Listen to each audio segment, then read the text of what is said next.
Welcome back to economics learning. Today we discuss advantage and disadvantage of trade liberalization.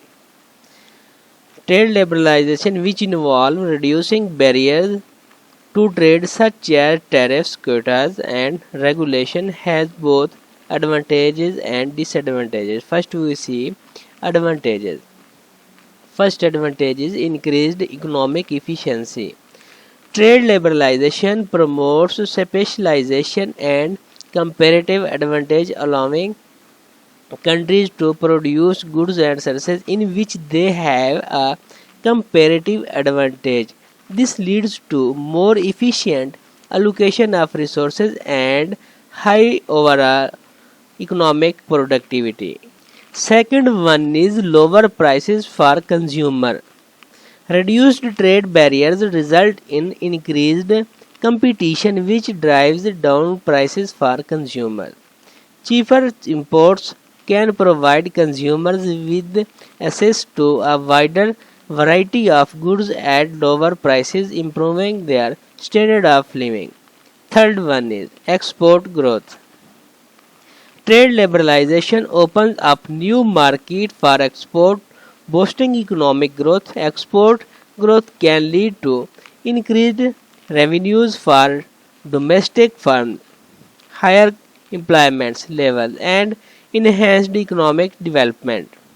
Fourth one is technological transfer and innovation. International trade encourages the transfer of technology and knowledge between countries.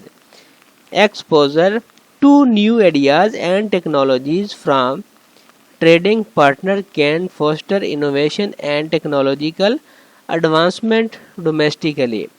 Last one is fifth point is specialization and economies of scale. Trade liberalization enables countries to specialize in the production of goods and services where they have a comparative advantage.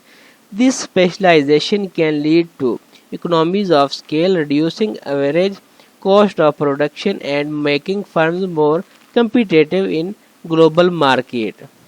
Now we see disadvantages. First one is job displacement and structural unemployment. While trade liberalization can create jobs in export oriented industries, it can also lead to job losses in sectors that face increased competition from imports. Workers in industries that are unable to compete may face unemployment or the need to retrain for new jobs.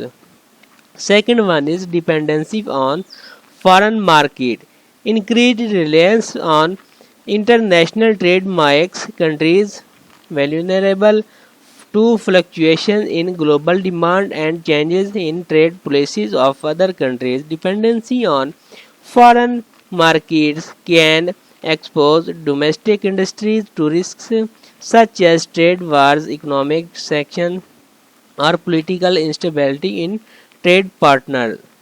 Third one is income inequality. Trade liberalization can exacerbate income inequality within countries. Workers in industries that face import competition may experience wages stagnation or decline, while those in export industries or high skilled sectors may benefit. This can widen the gap between rich and the poor within a country.